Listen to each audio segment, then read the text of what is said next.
Well, we all watched the television in horror as we heard about a mass shooting on the subway in New York City.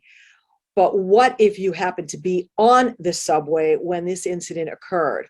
Well, a young man who is originally from our area, from Hazel Township, who now lives in Manhattan, was on the subway, and he joins me now. Matt Straub, originally from Hazel Township. Matt, you were on the subway that day. Thank goodness not on the one where the incident happened, but it affected you. Yeah. So, I work relatively far away from where I live, all inside of Manhattan.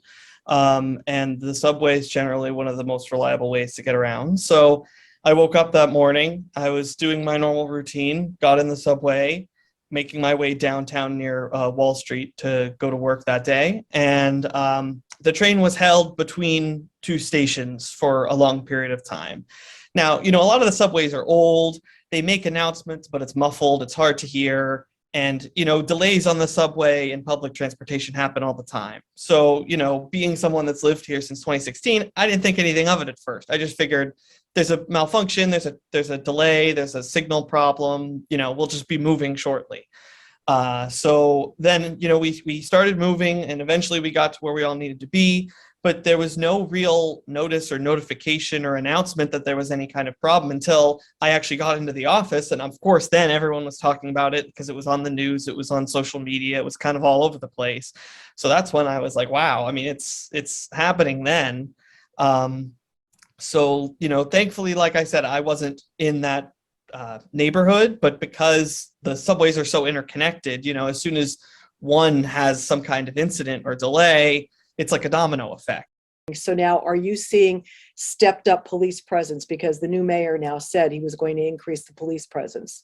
Down near work, you could already see that there was like an increased security and police presence because everyone had to get home. You took the subway in the morning, however long that commute is, you have to take it back. And the one challenging thing that a lot of people might not realize is with Uber and Lyft and all that, whenever there's more demand, they raise the price.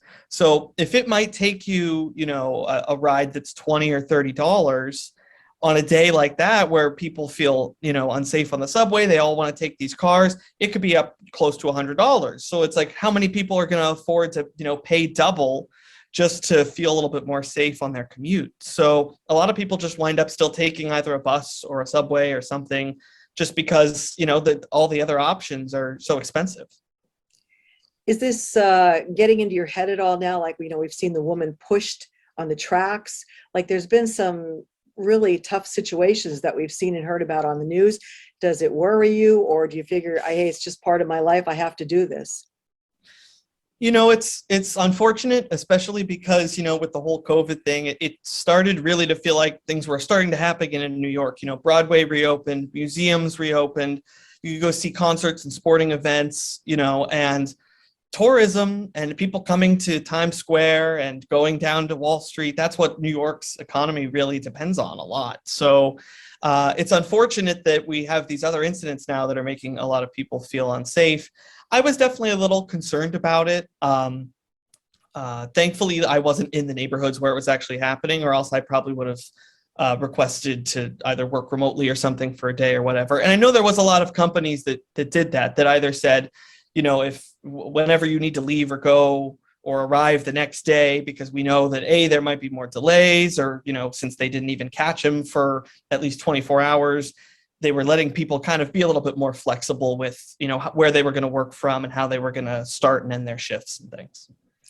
I saw you had posted on Facebook that you were safe from the shooting in Brooklyn. So was your family trying to get in touch with you? Were they nervous about the whole situation when they heard about it?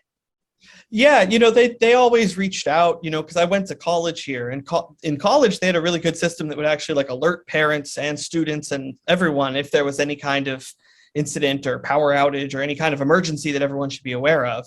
And I think it's honestly a little bit more comforting to hear it from a source like that than to like see something bad happening on the news and think, oh gosh, could this be someone that I know?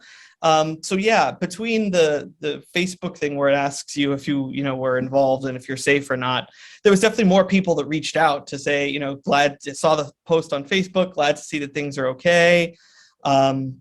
Thankfully, it was only one isolated incident, but still, I mean, the whole fact that it happened is just, it's still crazy. You get on a subway every day. I'm sure the people that were on that subway, they would have never assumed that anything like that was going to happen.